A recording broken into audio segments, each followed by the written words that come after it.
Good morning, good morning. So yun, naglilinis ng bahay ang aking mga asawa. So tamang baklas tayo kay Fido. And babakasin yung headset niya kasi hindi na-fit nung mekaniko dito ng iba yata yung ring na nakakabit. So tamang baklas muna siya for today. Ayan, samahan niyo ako. Baklasan na naman. I was there when needed someone who wasn't getting over you.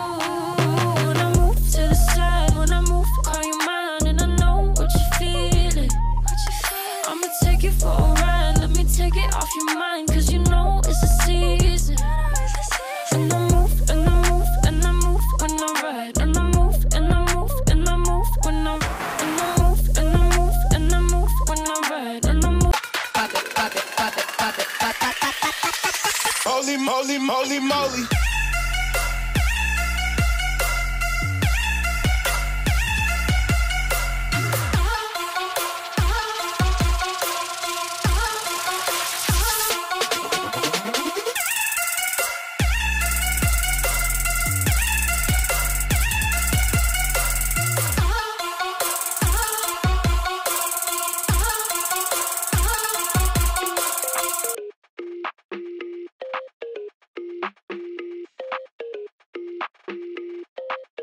So yun mga kamingming, dahil sinisipag tayo magbaklas, dire-diretso na natin to. Naayos ko na yung headset. So hi ka muna. Lila? Lila, hello po. Lila, hello muna. Hello. So pagkatapos ayusin ng headset, eto naman ang isa pang may konting issue, no? Medyo tabingin siya ng konti. Lalagyan lang natin ng spacer doon. Okay, dire-diretso na ang baklasan time.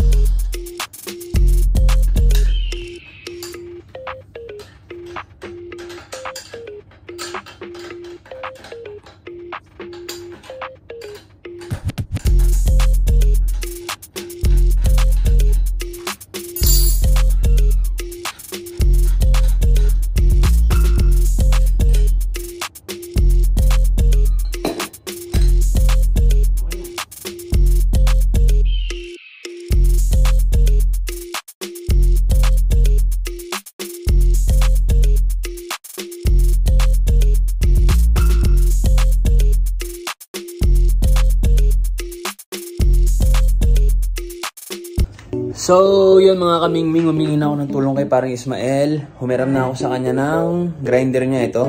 Kaso hindi ko mapaandra, sobrang tigas ng switch ito. 0.mm lang naman yung yung babawas ko doon sa tornilyo. Ayan o, konti lang. So, masyado yatang mahaba yung nakuha kong tornilyo. Ayan, pupunta na siya. Galing na ako sa kanila, ngayon pupunta na siya dito para tulungan ako sa pag-aayos.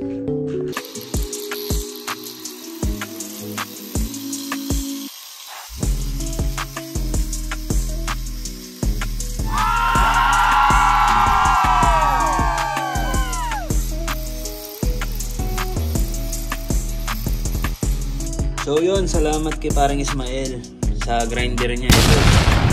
Pantay na yan, no? Diretso na yung gulong. Sabit na lang yung disc brake. Kailangan ko na lang ito, Oh, tono na lang kasi sa masahid. Pero bago ang lahat, ito muna, para sa ginawa ng buhay. Sanmig. Woo! So yun mga kamingming. As for now, yun muna yung inayos natin. Yung headset niya na umaalog. At saka yung wheelset niya sa harap na hindi pantay. Ngayon okay na po. And ikakabit ko na rin ng mga accessories niya for the next vlog. Quick throttle, voltmeter, mga fairings, bagong battery, bagong makina, and extender. So yun po. See you on the next vlog. Enjoy the life! The sucker started Armageddon.